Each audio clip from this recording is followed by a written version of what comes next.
Hello po. Hello po mga kalingap at gandang umaga po, gandang hapon. Shoutout po, Nay. Punta po kami Kaladayan, kasama si Iko. Ayun, kaya din sa si Ryan. Ayun, tanghalian po guys, mission. Ayun. Patapos namin nung Kalapapa Jones, dito kami Kaladayan. Pang ano na baga to kayo Dan? Bisitahin mo? Oo, may ano eh. Siyempre, bisitahin natin ang ating pabahay. Yun! Matagal na rin ito eh. December pa tayo. December pa? Oo. Ba't December? Ribbon cutting? Bago mag-ano. Bago na tayo. Yun last? So, tagal na. Yan. Pangilan pabahay mo to kuya? Pangatlo to eh. Ito po guys, bisitahin po ni Kuya Dan yung pangatlong pabahay. Hindi.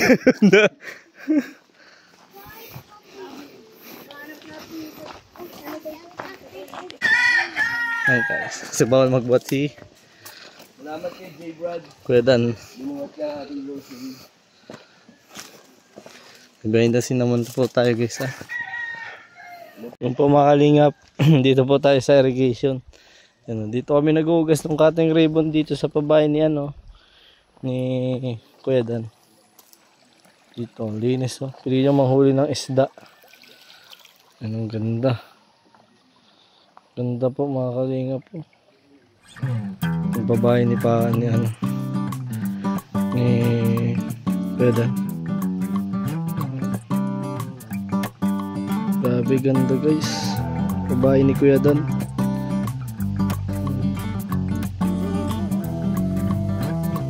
Sila yung kakamera.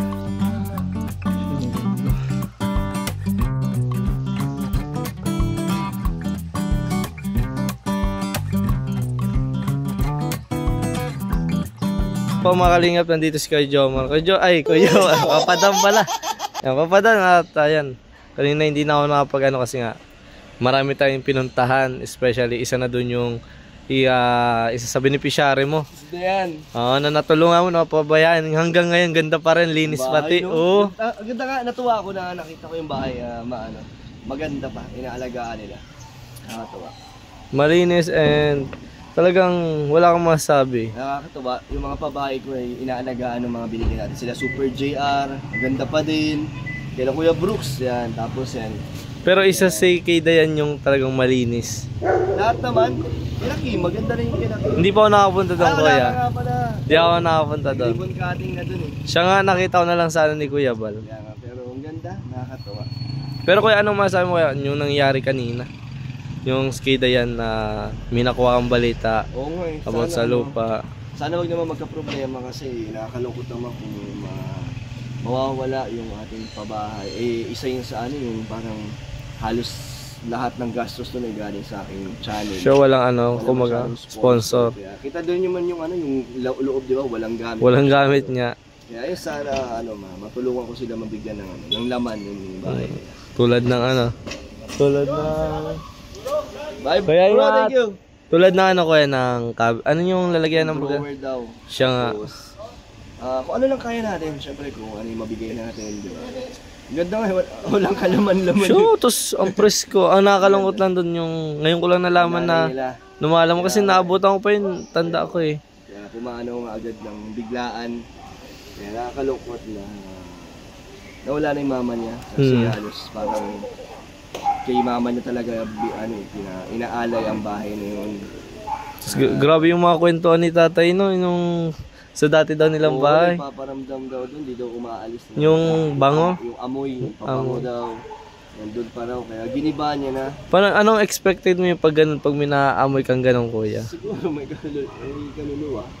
Ewan ko, may mga kasabihan daw dyan na pag may amoy bulaklak siguro, di ba? Gano'n, amoy patay, ay amoy bulaklak sa patay.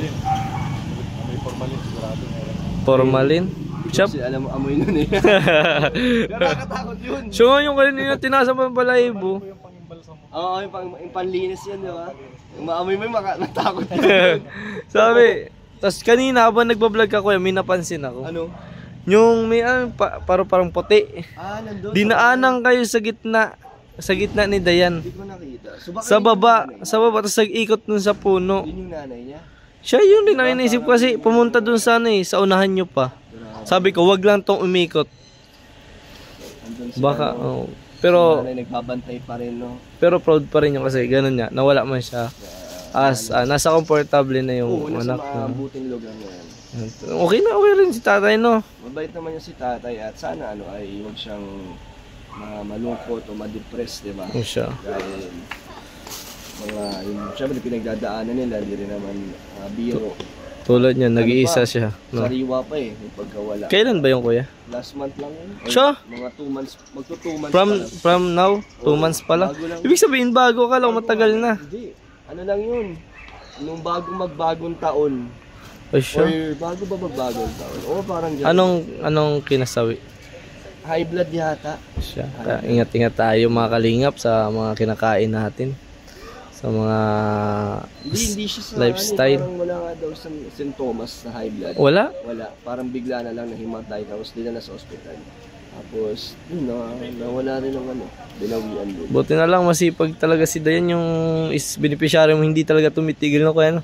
Ayaw na nga mag-aral kasi nga siya yung sumusuporta sa Breadwinner. magulang niya. Breadwinner. Siya na yung umako sa kapatid sa pag-aaral. Siya na yung nagbibigay ng baon. Kaya yun, si Dayan ay kailangan pa rin ng suporta. Talaga. Hindi pa rin sapat yung kanyang kinikita. Saka ang saya pag binablog mo siya, no? Ang saya niya na parang Ngayon kasi nga dati medyo mahirap siyang kausap kasi noon.